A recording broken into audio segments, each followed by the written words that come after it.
está longe de mim, ele canta bem, né? Ele foi cantar comigo, foi um desastre, né? Mas a gente tem visto Deus trabalhar, e eu agradeço ao Senhor por isso. Continue orando pela nossa igreja, amém? Vamos ficar em pé então para a leitura da palavra de Deus.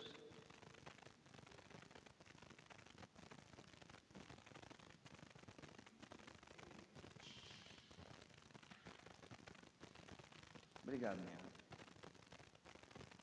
1 Pedro, capítulo 3, versículos 8 ao 17. A sujeição ao sofrimento do peregrino. Continuaremos a nossa exposição na primeira epístola de Pedro. A sujeição ao sofrimento do peregrino. Assim diz a palavra do Senhor. E, finalmente, sede todos de um mesmo entendimento, compassivos, amando os irmãos, entranhavelmente misericordiosos e afáveis, não tornando mal por mal ou injúria por injúria, antes, pelo contrário, bendizendo para que isto fosse chamado, sabendo que para isto fosse chamados, para que por herança alcanceis a bênção. Porque quem quer amar a vida e ver os dias bons, refreia a sua língua do mal, e os seus lábios não falem engano. Aparte-se do mal e faça o bem, busque a paz e siga, porque os olhos do Senhor estão sobre os justos, e os seus ouvidos atentos às suas orações. Mas o rosto do Senhor é contra os que fazem o mal. E qual é aquele que vos fará mal, se fordes seguidores do bem? Mas também, se padecerdes por amor da justiça, sois bem-aventurados. E não temais com medo deles, nem vos turbeis. Antes, santificai ao Senhor Deus em vossos corações, e estáis sempre preparados para responder com mansidão e temor a qualquer que vos pedir a razão da esperança que há em vós, tendo uma boa consciência, para que, naquilo que falam mal de vós, como de malfeitores, fiquem confundidos os que blasfemam da vossa boa conduta em Cristo. Porque melhor é que padeçais fazendo bem, se é a vontade de Deus assim o quer, do que fazendo o mal. Vamos orar. Senhor Deus, nós te louvamos pela tua palavra, e eu te peço que neste momento, Senhor, o teu Espírito Santo trabalhe junto com a palavra e aplique, Senhor, a palavra aos corações, Senhor. Que o teu Espírito Santo quebrante corações e que o Senhor ministre em nossas mentes, em nossos corações, para que venhamos a nos amoldar, Deus, a tua vontade revelada que está no teu texto. Também te peço por mim, Deus, pedindo que tudo aquilo que eu falar esta noite seja extraído do teu texto sagrado. Essa é a minha oração, no nome de Jesus. Amém. Podemos assentar. Pedro aqui está concluindo o raciocínio do final do capítulo 2, ali do versículo 11, e do capítulo 3, por isso que ele inicia dizendo, finalmente, sede todos de um mesmo sentimento. E aqui ele está terminando a sua ideia de sofrimento do peregrino, de sofrimento do cristão, tanto que ele vai terminar o capítulo falando sobre a sujeição e a vitória de Cristo. E aqui ele fala que o cristão, o peregrino, lembra que ele começa a nos chamar no capítulo 1, no capítulo 2, no capítulo 3 de peregrinos, de forasteiros. Então ele vai concluir o raciocínio dizendo o seguinte: o peregrino que está em terra estranha tem que se submeter ao sofrimento. E esse é o tipo de mensagem que aparentemente não é tão comum nos meios evangelicais, porém é uma mensagem que era muito comum se você olhar toda a literatura cristã primitiva dos primeiros 3 séculos, que o crente tinha uma cota de sofrimento para glorificar a Deus. Por isso que a escolha, como a gente aprendeu na escola dominical, do símbolo cristão foi a cruz.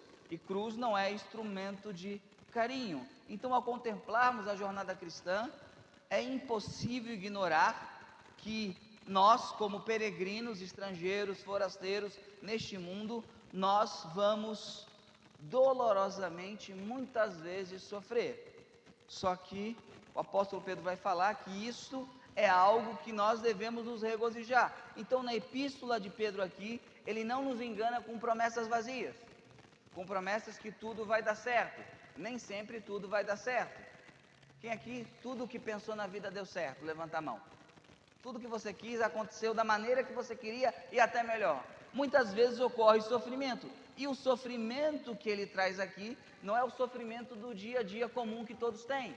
Seria aqui o sofrimento por ser cristão, e nós deveríamos então nos sujeitar ao sofrimento. No sermão passado, a gente falou da sujeição nos relacionamentos. Nos sermões anteriores, a sujeição às autoridades. Ele está trabalhando sujeição, sujeição, sujeição, porque o primeiro pecado no mundo, que brotou do pecado do orgulho, foi o pecado de insubmissão, tanto no céu, quando Satanás se torna insujeito, quanto no Éden, quando Adão e Eva não se submetem à palavra. Então o Espírito Santo, quando vai trabalhar na igreja do Senhor, no povo de Deus, ele bate muito forte na questão da sujeição, da submissão, e aqui devemos nos submeter ao sofrimento cristão.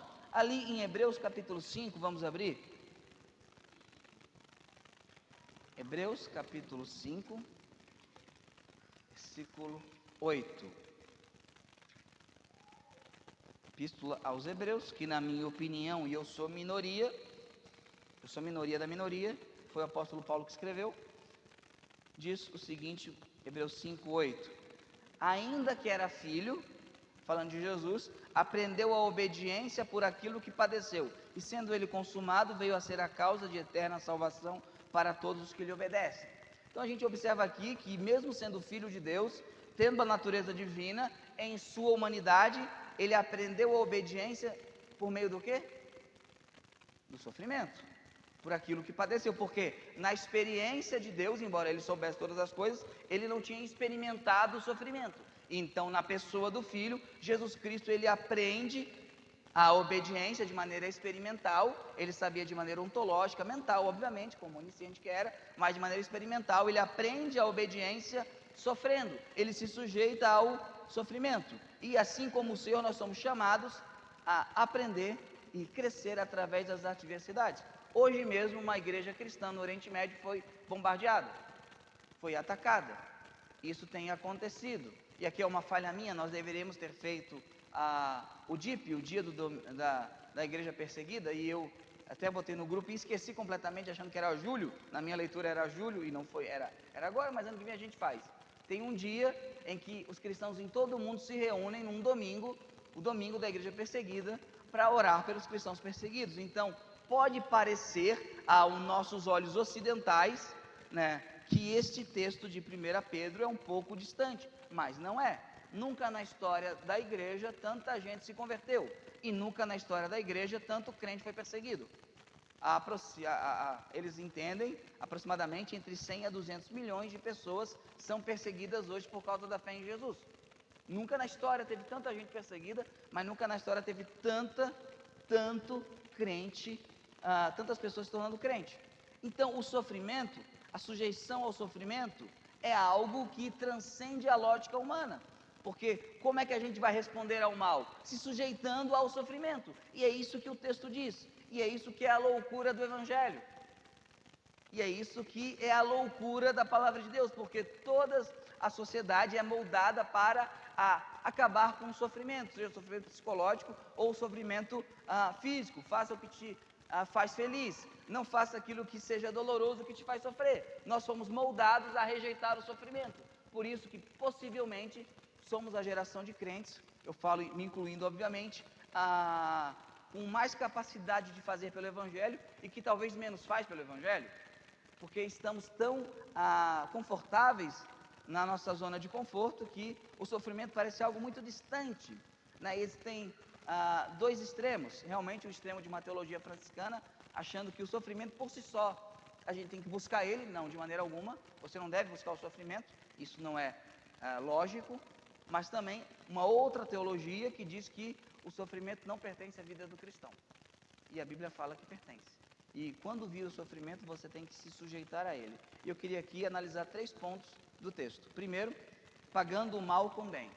Segundo, vivendo piedosamente. E terceiro, sofrendo como um cristão. Porque todo mundo sofre. A questão é como nós vamos sofrer. Que o Espírito Santo nos ilumine e nos capacite a aplicar a palavra dele na nossa vida de peregrinos. Então, versículos 8 e 9 vai falar de pagar o mal com bem.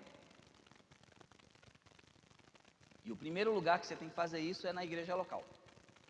Diz o seguinte: e finalmente ser de todos ou é ser de alguns? O que diz o texto? Todos. Não ser de somente os mais espirituais, aqueles carnais, infantis, estão liberados, não. Sede todos de um mesmo sentimento, compassivos, amando os irmãos entranhavelmente, misericordiosos e afáveis. Então aqui ele está falando aqui da igreja local, porque ele está falando aqui no versículo 8 sobre amar os irmãos. Então eu devo sujeitar por vezes ao sofrimento que eu possa ter na igreja local. E ele fala que eu devo fazer o bem na igreja local e na comunidade cristã. Então como é que eu me sujeito? Primeira coisa, fazendo o bem. E aqui tem algumas coisas importantes para a gente entender. Há um chamado enfático na unidade dentro da comunidade da igreja cristã. Primeiro, que eu devo ter o quê? Um mesmo sentimento. Como eu me sujeito ao sofrimento? Como eu faço bem? Tendo o mesmo sentimento. O mesmo sentimento é unidade de propósito e de mente, apesar das diferenças individuais. Quando a Bíblia fala uma mesma mente, o mesmo sentimento, não é o comportamento de seita, onde todo mundo repete a mesma coisa, fala a mesma coisa, como se fossem todos autônomos, robôs. Não é isso, mas sim que todos nós devemos ter uma única unidade de propósito. Devemos ter o mesmo propósito. E a gente tem como igreja local, já foi definido de maneira não democrática por mim, que nós existimos para exaltar o Salvador, equipar os discípulos e evangelizar os perdidos. É o propósito da nossa igreja extraído das Escrituras Sagradas. Tudo que nós fazemos é para isso, para que Deus seja exaltado, para que os crentes se tornem maduros e para que, sendo maduros e exaltando a Deus, o Senhor seja conhecido pelos perdidos. Então, o que é o mesmo sentimento? Apesar de nós podermos ter opiniões diferentes sobre determinadas coisas, e são sempre coisas secundárias, nós temos um único objetivo em mente: a glória de Deus. Quando você começa a olhar o seu irmão, que pensa diferente de você, entendendo que aquele irmão também quer a glória de Deus, mesmo que os meios que ele acha que a glória vai chegar sejam diferentes de você, você vai olhar para ele com um olhar mais misericordioso. Porque ambos querem a mesma coisa, que é o quê? A glória de Deus. Que Deus seja exaltado. Então, o Senhor aqui nos conclama, como igreja local, a ter um mesmo sentimento. E tendo o mesmo sentimento, eu serei compassivo. Verso 8 fala, compassivo, vem do termo grego simpates. Deve o termo que vocês conhecem, simpático. Pessoa simpática, né? Pessoa que tem o mesmo sentimento, sentir a dor do outro como se fosse sua. Sim, patos do grego, sentimento, né? Sim, a mesma, né? A mesma. Então, sentir a dor do outro como se fosse sua. E aqui eu tenho que fazer uma correção muito séria. Quantos já ouviram aqui a palavra empatia? É bonita essa palavra, né? O cristão não deve ter empatia. O que é isso, pastor? Empatia significa no lugar de, né? Sentindo o, mas não de fora, mas no lugar de patos sentimento. Significa então, para você ter empatia, por exemplo, para algum viciado, você tem que estar no lugar de viciado. Não. Você tem que ter misericórdia da dor dele, do que ele sofre. Então você empatia a um homossexual. Então você tem que estar sofrendo as inclinações que ele sofre? Não. Então a empatia é uma palavra moderna criada para substituir a palavra compaixão ou a palavra misericórdia. E isso está errado. O cristão não deve ter empatia, empatos. Não, ele deve ter compaixão, ele deve ter simpates, que são coisas distintas, que vem do termo grego. Então nós devemos sentir a dor do outro como se fosse nossa, mas não nos colocar no pecado do outro, não nos colocar na falha do outro, não nos colocar na fraqueza do outro. Porque senão a gente vai dizer que pecado não é pecado. Então quando Pedro nos conclama aqui a ser compassivos, é nesse sentido. O outro sofre com alguma inclinação pecaminosa, o outro sofre com algum vício, o outro sofre com alguma fraqueza, eu me coloco sentindo a dor dele, não no lugar dele. Porque quem o substituiu não fui eu. Foi Jesus Cristo. Isso é muito importante, senão você acaba ficando maluco. Você começa a carregar pecados que não são seus. Então, o cristão, quando vai sofrer, ele é chamado a sofrer pelo outro. Ficar triste pelo outro. Jesus fala, chorai com os que choram. Não no lugar dos que choram, mas com os que choram. E se alegrai com os que se alegram. O texto aqui continua, ele fala de amor fraternal, que é Filadelfia, né, que é um amor especial e afetuoso entre os irmãos em Cristo. Nós devemos amar nossos irmãos. Amar não significa ter afinidade necessariamente. As pessoas têm afinidades distintas. Isso é natural. Jesus, ele chamou 70, dos 70 tirou 12, dos 12 tirou 3. E esses 3 eram mais próximos a ele. Isso é natural. Não há como ter intimidade com 40 pessoas. É impossível. Não há como. Não há tempo hábil no dia para isso. Não tem como. Só se você não fazer outra coisa, você falar com as pessoas o tempo todo. Não tem como fazer isso. Agora, há como amar 40 pessoas. Mas primeiro você tem que ter o que delas? Você tem que ser compassivo. Você tem que ser misericordioso. Para entender que, assim como você é pecador, o outro é pecador. Então você assume o sofrimento, às vezes, de amar o outro. É fácil amar o irmão? Não, por isso tem tanto mandamento para fazer. Porque não é fácil. Mas ele fala, sede compassivos. E o texto vai continuar, que é muito próximo de compassivo, misericordioso, literalmente ter entranhas de compaixão, isto é, ter um coração terno, amar de maneira profunda. E humildes, pensar de forma humilde, não se considerar superior aos outros. Só que aqui tem um perigo que devemos observar. A falta de humildade, ela é pecado, e a falsa humildade é tão pecado quanto. Eu quero que os irmãos abram em 1 Coríntios 15, 10. E vamos verificar se isso é falta de humildade ou realismo. E os irmãos vão entender onde eu quero chegar. Então você tem que ser humilde, isto é, pensar de forma humilde, não se considerar superior a ninguém. Perfeito? Ok. Mas olha o que Paulo fala aqui.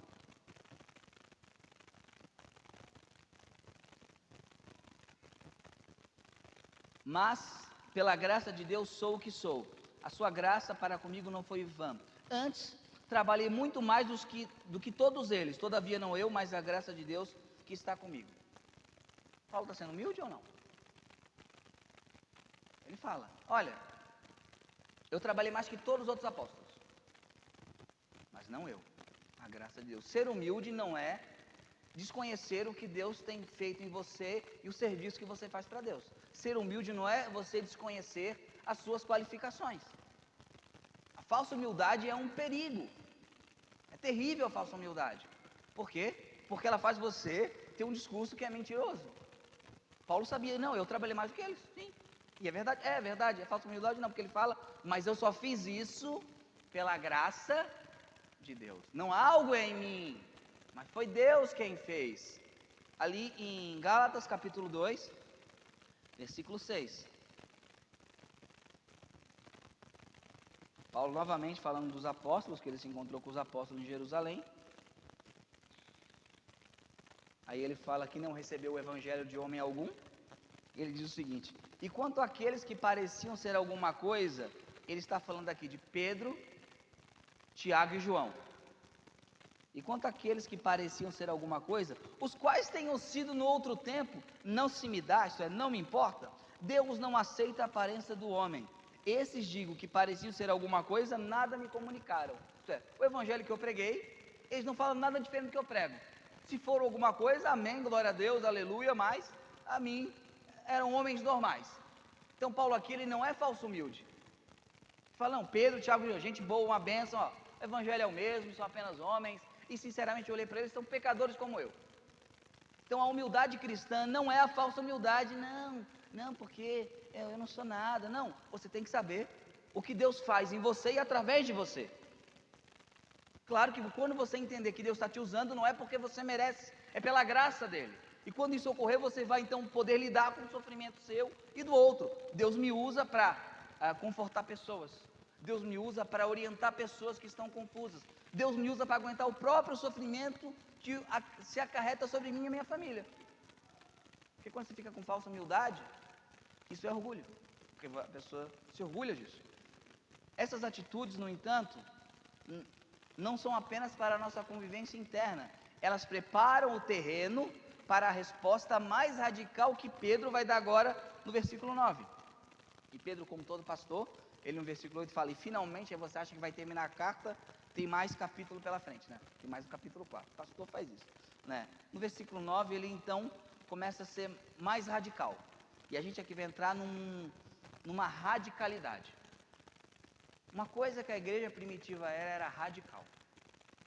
Se você ler os escritos dos pais da igreja, que são os discípulos dos discípulos, esse povo é doido, né? E eles eram meio doidos, sim, né? E eles viraram o mundo de cabeça para baixo. Versículo 9 diz que a gente tem que fazer bem a quem nos quer mal, não tornando mal por mal, ou injúria por injúria, antes pelo contrário, bem dizendo, sabendo que para isso fosse chamados, para que por herança alcanceis a salvação. Essa é uma das expressões mais desafiadoras de um cristão. A retribuição é a resposta humana natural. Quando nos ofendem, nos injuriam, nos tratam injustamente, a nossa inclinação é revidar na mesma moeda. Pisa no meu calo para você ver. Agora, Pedro nos chama a dar uma resposta sobrenatural. Abençoar. Abençoar nesse contexto é uma convocação para que falemos bem, oremos e desejamos o bem àqueles que nos fazem mal. Responder positivamente e ativamente com palavras de bênção. Olha que interessante. Não tornando mal por mal, injúria por injúria. O cara te faz mal, não faz mal para ele. Ele te injuria, não injuria ele. Antes você bendiz ele, você abençoa ele, você ora por ele. Isso é revolucionário, porque isso transcende a lei. Isso está além da lei. Então, quando Pedro nos chama a sofrer pelo Evangelho, aqui não é um sofrimento passivo, mas é um sofrimento ativo. A gente viu aqui há um tempo atrás o filme Terra Selvagem.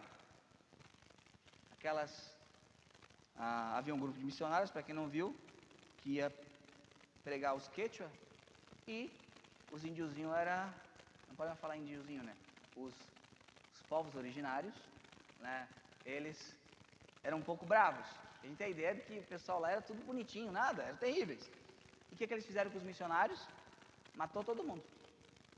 E as esposas tiveram a brilhante ideia: vamos no meio da mata terminar o serviço dos nossos maridos. E foram com os filhos lá para o meio da mata e começaram a pregar. Eles não pagaram mal por mal, não pagaram injúria por injúria, não fizeram isso. Tem uma capa de um livro sobre a história dos anabatistas, e a capa é uma história real, que conta o seguinte: um certo anabatista estava sendo perseguido por um católico romano no século XVI, e no gelo, e esse católico romano, ele foi perseguir e acabou pisando, e o gelo se abriu, e ele caiu no buraco. Tem a capa disso, é muito bonita a capa. E o anabatista, ele faz o quê? Ele volta, salva o católico romano, que o estava perseguindo. Então, ele é preso pelo católico romano, então é queimado. Socorreu. O que ele fez? Pagou o mal com o bem.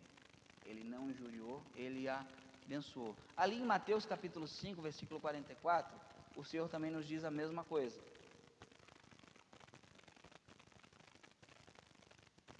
A vida cristã, ela é paradoxal. Ela transcende a lógica. Isso não pode ter sido criado por um ser humano. Não pode, porque não faz sentido aos olhos naturais. Diz o seguinte, Mateus 5,44: Eu, porém, vos digo, amai vossos inimigos, bendizei os que vos maldizem, fazei bem aos que vos odeiam, orai pelos que vos maltratam e vos perseguem, para que sejais filhos do vosso Pai que está no céu.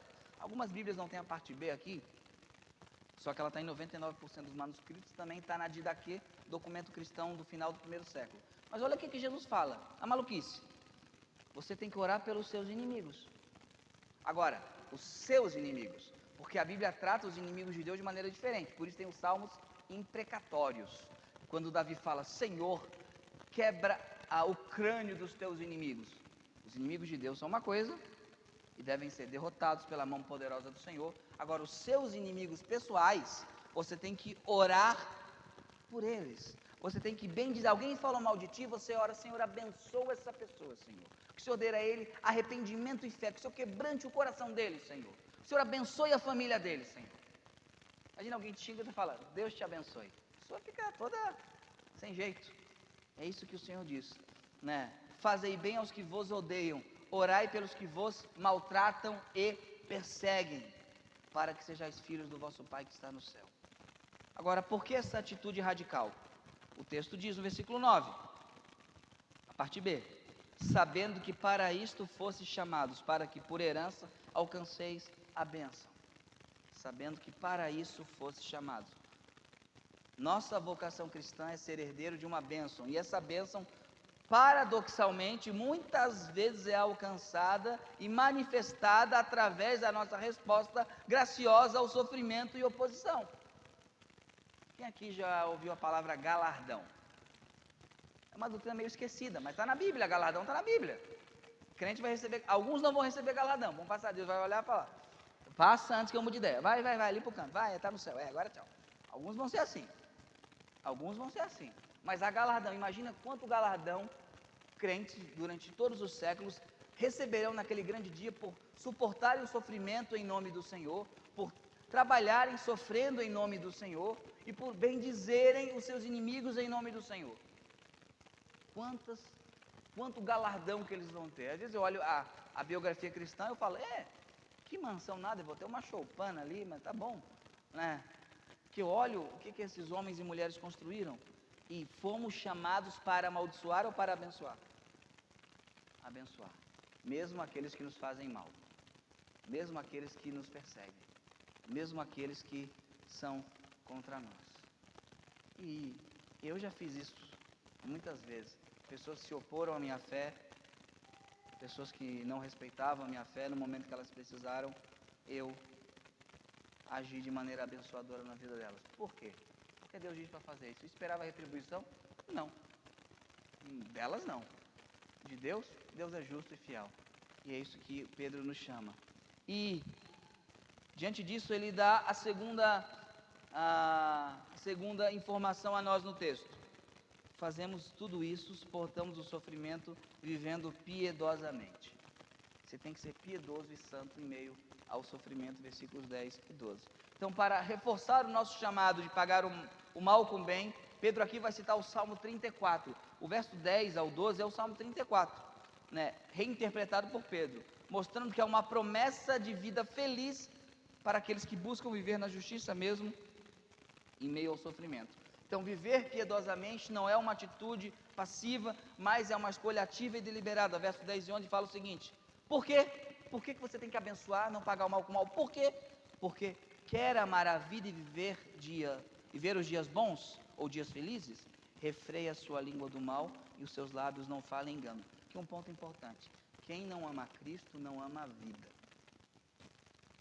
Amar a vida é ser piedoso, porque não há nada mais belo de viver do que a fé em Cristo. Eu vou curtir a vida. Você não está curtindo a vida, você está jogando a vida fora. Está jogando a vida fora por promessas vazias que são vaidades. No nosso culto doméstico essa semana a gente trabalhou a Eclesiastes capítulo 3, e ali o Salomão falando: olha, tive um monte de coisa, fiz um monte de coisa, quer saber, nada valeu a pena, porque estava afastado de Deus. Viver a vida é viver uma vida piedosa. E ele dá algumas dicas aqui, como eu tenho que viver a minha vida, mesmo em meio à perseguição. Refreie a sua língua do mal e os seus lábios não falem engano. Já é difícil fazer isso sem perseguição, você imagina com perseguição. A vontade que os crentes deviam estar para falar que os perseguidores eram filhos de Jezabel, filhos de Belial, né, que é o xingamento de crente. O crente gosta de xingar assim para não falar palavrão, né? Aquele filho de Belial, né? Agora, quando eu falo aqui perseguição, não é que alguém fez um comentário maldoso da sua fé no Instagram. Quando eu falo aqui de perseguição, e o contexto aqui da perseguição que Pedro diz, não era uma perseguição ainda generalizada, ela vai piorar com Dominiciano, uns 20 anos depois, mas era uma perseguição localizada e muito brava. Por exemplo, os cristãos não são a luz do mundo? O que Nero fez? Pendurou os crentes no poste e acendeu. Vocês são a luz do mundo, então vão brilhar. E fez isso com os crentes. Esse é o tipo de perseguição. Quando você vê alguém falar isso, você está lá no Império Romano, aí o seu governante faz isso com o teu irmão em Cristo, o teu irmão da igreja. O teu desejo da tua língua é fazer o quê? Filho do cão, não é? Mas o que a Bíblia fala? Refreia a sua língua, segura a sua língua. Paulo fala, orai pelas autoridades. Quem está no governo? Nero. É por ele? É por ele. Mas tem certeza que é por ele? É por ele. Então você vai refrear a sua língua, né? Você não vai ter lábio enganoso. Aliás, a língua tem um poder imenso para edificar ou destruir uma pessoa, psicologicamente ou a reputação de alguém. Quando a Bíblia fala que a palavra tem poder, não é abracadabra, você fala e as coisas aparecem. Não é isso, não funciona. Uma vez uma pessoa falou para mim, não, porque a palavra tem poder, o que eu falo acontece. Eu falei, fala que eu tenho cabelo. Ela falou, não, mas aí é difícil. Pois é, então não funciona. Quando a Bíblia fala que a palavra tem poder, é que você pode destruir uma pessoa falando com ela. Você pode arrebentar uma pessoa ao falar com ela. A sua língua pode ser usada para matar uma pessoa, seja a reputação dela, ou ela mesma ao ouvir você falar coisas que vão destruir. A nossa palavra tem que ser recheada de graça. Então, se eu tenho que abençoar e não maldizer, logo a minha língua vai ser refreada do mal. Então, tenho que ter o controle da língua. Quando eu sofrer, eu tenho que controlar a minha língua, porque quando sofremos, uma coisa ocorre: a nossa língua recebe um dom e fica solta. Quer ver uma coisa? Os israelitas no deserto. Mas só maná, só tem maná. Aí Deus, vou mandar carne, mas até entupir e sair as narinas. Aí mandou carne, essa carne, que saudade dos repolhos do Egito. Tudo que Deus fazia, eles reclamavam, né? Por isso que devemos refrear a língua. Outra coisa que tem que fazer, afastar-se do mal e fazer o bem. Verso 11, aparta-se do mal e faça o bem. Aparta-se do mal. Não basta apenas evitar o pecado, a piedade exige uma ação proativa em direção ao bem, a prática da justiça, a prática da caridade, a fazer coisas edificantes. Quer ver? Paulo fala para Timóteo, fuja das paixões da mocidade. A Bíblia manda resistir o diabo e manda fugir das paixões. Olha só que coisa interessante. O diabo você enfrenta, as paixões você corre. Por quê? Porque o ser humano é fraco. Se tem algo na sua vida que lhe causa tropeço, se tem algo na sua vida que faz com que você faça o mal, o que você tem que fazer com esse algo? Se afastar. Afasta-se do mal, é uma escolha deliberada. Algum ambiente na minha vida que faz com que eu seja menos crente, então que esse ambiente seja excluído da minha vida. Uma vez eu estava vendo o Instagram, e foi muito sábio, um pastor respondeu, a pessoa falou, pastor, pintou um clima entre eu e uma moça do trabalho e eu sou casado. O pastor falou, peça demissão. Mas o dinheiro, e o casamento? Porque ninguém está andando na rua, opa, adulterei sem querer. Estava ali olhando a nuvem, não funciona assim, não é? Afasta-se do mal. Afasta-te do mal. E o termo vai dizer aqui depois, busque a paz. E é interessante isso. Eles estão apanhando e Pedro fala, eu quero que vocês busquem a paz, no versículo 11. Vamos abrir em Romanos 12, 18 e 19. A paz é algo que se persegue, se corre atrás dela. Em uma época onde os crentes correm atrás das bênçãos, quando o Salmo diz que as bênçãos correm atrás da gente, a Bíblia fala para a gente correr atrás da paz. Somos pacificadores. Romanos 12, 18.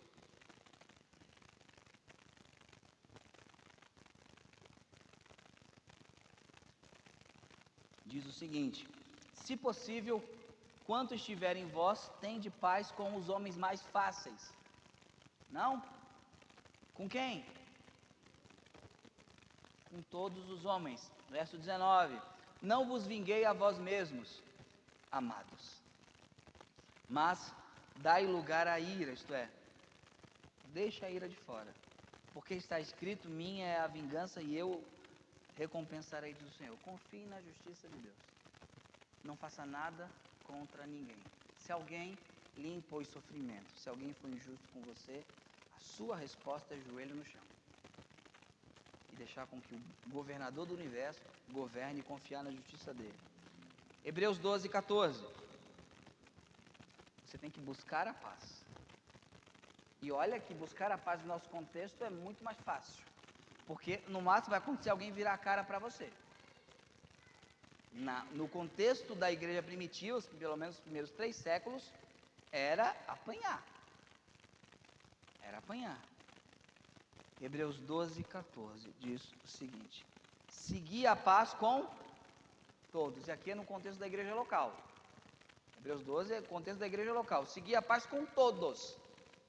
E o quê? Por quê? Sem a qual não é opcional. Não é opcional. A busca pela paz e reconciliação é uma marca do cristão peregrino, que está sendo santificado por meio das adversidades e tribulações. Dito isso, há uma promessa aos piedosos. Versículo 12. Olha que promessa maravilhosa. Os seus ouvidos atentos, porque os olhos do Senhor estão sobre os justos, e os seus ouvidos atentos às suas orações. Mas o rosto do Senhor é contra os que fazem o mal. Por que eu devo sofrer e, quando sofrer, abençoar as pessoas? Por que eu devo buscar a paz? Porque é uma promessa. Os olhos do Senhor estão sobre mim. O justo é aquele que foi justificado pela fé no Senhor Jesus. Os ouvidos de Deus estão atentos ao quê? Às minhas orações. Os olhos do Senhor estão sobre mim. Ele está vendo o que está acontecendo. Ele está vendo o meu sofrimento. Ele está vendo a minha adversidade. Ele está olhando. Ele está observando. E quando eu oro a Ele, o que é que Ele faz no seu ouvido? Ele se inclina para me responder. Deus está atento e favorável aos que buscam viver em retidão. Isso não significa ausência de problemas, mas da certeza da presença e do cuidado de Deus. Agora, para aqueles que praticam o mal, o rosto de Deus está em oposição, indicando o juízo. Aqui diz que o rosto do Senhor é contra, olha só, Ele não ignora os que fazem o mal, Ele é contra os que fazem o mal. Ele se opõe aos que fazem o mal. Pastor, mas eu olho os maus triunfando nesta vida e nada acontece. É porque a história não termina aqui. A história não acaba aqui. Que é um breve momento. Como diria John Bunyan, né? Esse é o único céu que os maus terão. E aqui é o único inferno que os crentes terão. O único sofrimento que um cristão vai ter aqui nessa terra. E o único momento de prazer que um ímpio terá aqui nessa terra. Porque o Senhor está contra aqueles que fazem o mal. E aqui é interessante Pedro dizendo a igreja primitiva. Deus sabe que vocês estão apanhando do Império Romano. Deus sabe que vocês estão sofrendo pelo Império Romano. Eu mesmo daqui a pouco estou indo. E foi o que ocorreu. Ele foi crucificado contra a tradição, de cabeça para baixo, porque não se achou digno de ser crucificado como o Senhor Jesus, porque eu o tinha negado. Não, eu não vou ser crucificado igual a Jesus, por quê? Porque eu não mereço. Me vira de cabeça para baixo. Porque eu não mereço ser morto igual a Jesus Cristo. E eles atenderam o pedido de Pedro. Mas ele fala, Deus está atento. E o que ocorreu com o Império Romano? Ele existe ainda? E a igreja? Existe? Quem venceu? A igreja. E a igreja vencerá, e vencerá, e vencerá, e vencerá. Como? Com armas? Não. Com a pregação do Evangelho. E, por fim, como diria Pedro, e finalmente, mas no meu caso, finalmente, no último ponto, devemos estar sofrendo como cristão. Qual é a consequência de você não pagar o mal por mal, não pagar injúria por injúria, você bem dizer e não mal dizer, de você ver piedosamente no mundo corrupto? Qual é a consequência disso na sua vida? Você vai sofrer. A consequência natural de uma vida santa é o sofrimento. Todo aquele que quer viver piedosamente em Jesus Cristo padecerá perseguição. A consequência natural do Sermão do Monte das Bem-aventuranças, você pega Mateus capítulo 5, versículo 1 ao 9, bem-aventurado isso, bem-aventurado aquilo, muito legal. Aí chega o versículo 10, vai sofrer. A consequência natural de você viver na contramão e a verdadeira contracultura deste mundo é o cristianismo, é que você vai ter sofrimento. Então Pedro aqui vai abordar isso nesse momento. E a gente tem que sofrer como cristão fazendo o bem. Versículo 14. O 13 é interessante, ele faz uma pergunta, vou ler o 13 primeiro. E qual é aquele que vos fará mal, se fordes seguidores do bem? Pedro aqui, ele parte do pressuposto, lógico que se você fizer bem, você não vai sofrer, mas ele é realista. Ele sabe que vai acontecer uma coisa, você vai sofrer. E o verso 14 diz o seguinte: mas também, se padecerdes por amor da justiça, sois bem-aventurados, e não temais com medo deles, nem vos turbeis. Então ele fala aqui que o sofrimento tem que ser sofrimento como cristão por fazer o bem. A implicação é, praticar o bem gera favor, mas, contudo, Pedro diz, no caso de vocês vão padecer por amor à justiça. E aqui está o paradoxo cristão. O sofrimento por causa da justiça não é uma maldição, é uma bênção. É algo bom, algo maravilhoso, é uma bem-aventurança. Ali em Mateus capítulo 5, versos 10 ao 12, vamos abrir. Ser alvo de sofrimento por amor ao Evangelho não é ruim, é bom. Isso é loucura? É, isso é loucura. Eu estou dizendo que quando você sofre, você é abençoado. Isso faz algum sentido? Não. Mas isso é a verdade do Evangelho. Mateus capítulo 5, versículo 10 e 12. Bem-aventurados que sofrem perseguição por causa da justiça. Pedro aqui está ecoando quem? Jesus. Ele lembra do Sermão do Monte. Porque deles é o reino dos céus. Bem-aventurados sois vós quando vos injuriarem e perseguirem, mentindo, disserem todo o mal contra vós por minha causa. Seus homofóbicos. Vocês são homofóbicos, vocês não amam as pessoas. Vocês querem tirar o direito da mulher de matar uma criança no ventre, onde já se viu. Seus malvados. Mentindo, falarem contra vocês por minha causa. Exultai e alegrai-vos, porque é grande o vosso galardão nos céus. Porque assim perseguiram os profetas que foram antes de vós. A fé cristã, ela é totalmente paradoxal. E diante desse sofrimento por fazer o bem, porque se você viver a vida cristã, você vai sofrer em uma certa medida. Se você estiver no Oriente Médio, você vai sofrer muito mais. Lá eu nem faria discipulado para batismo, porque alguém que quer se batizar morando no Irã, no Iraque, essa pessoa é crente ou é maluca. Então nem precisa de discipulado, é crente ou é maluca. Agora aqui você vai sofrer em certa medida. E diante dessa possibilidade você tem 3 imperativos, 3 atitudes. Primeiro, não temer. O texto diz, não temas, não tenha medo de sofrer por Cristo. Segundo, ele fala, santificar a Deus como Senhor. Aqui é uma variação textual, algumas traduções colocam santificar a Cristo como Senhor, outras santificar a Deus como Senhor. Não há nenhuma diferença significativa nisso. Isto é, separar Deus como Senhor do seu coração. Como é que eu faço isso tudo, pastor? Deus tem que ser o Senhor do seu coração. E estar preparado para dar razão da tua esperança. Crente tem que entender da fé dele. Antes, santificai-vos ao Senhor Deus em vossos corações e estáis sempre preparados para responder com mansidão e temor a qualquer que vos pedir a razão da esperança que há em vós. Você tem que estar preparado para responder da tua fé. Por que você age assim diante do sofrimento? Por causa de Cristo. Porque Cristo morreu por mim. Porque Cristo é o Deus encarnado. Porque Ele morreu e ressuscitou ao terceiro dia. Por isso que eu sofro e aguento sofrimento para a glória dEle. Está preparado para responder a razão da tua esperança. A tua esperança é Cristo, não é? Então tem que estar preparado para responder de Cristo. Logo, o analfabetismo bíblico tem que ser descartado. E devemos conhecer a nossa fé. Devemos falar da nossa fé. E de que maneira eu vou responder aos ímpios quando me perguntarem qual é a minha esperança? Com mansidão e temor. E tendo uma boa consciência. E o verso 17, ele conclui aqui o que Pedro vai dizer. Porque é melhor, e aqui tem uma revelação, irmão, receba onde é que você está aí. Porque melhor é que padeceis fazendo bem, se a vontade de Deus assim o quer, do que fazendo mal. Espera aí, o texto está dizendo que tem caso que Deus quer sim que seu povo padeça exatamente isso. Ah, é muito injusto. Ué, Jesus não é o maior exemplo? Ele não padeceu por nós? Receba aí, promessa da Bíblia para a sua vida.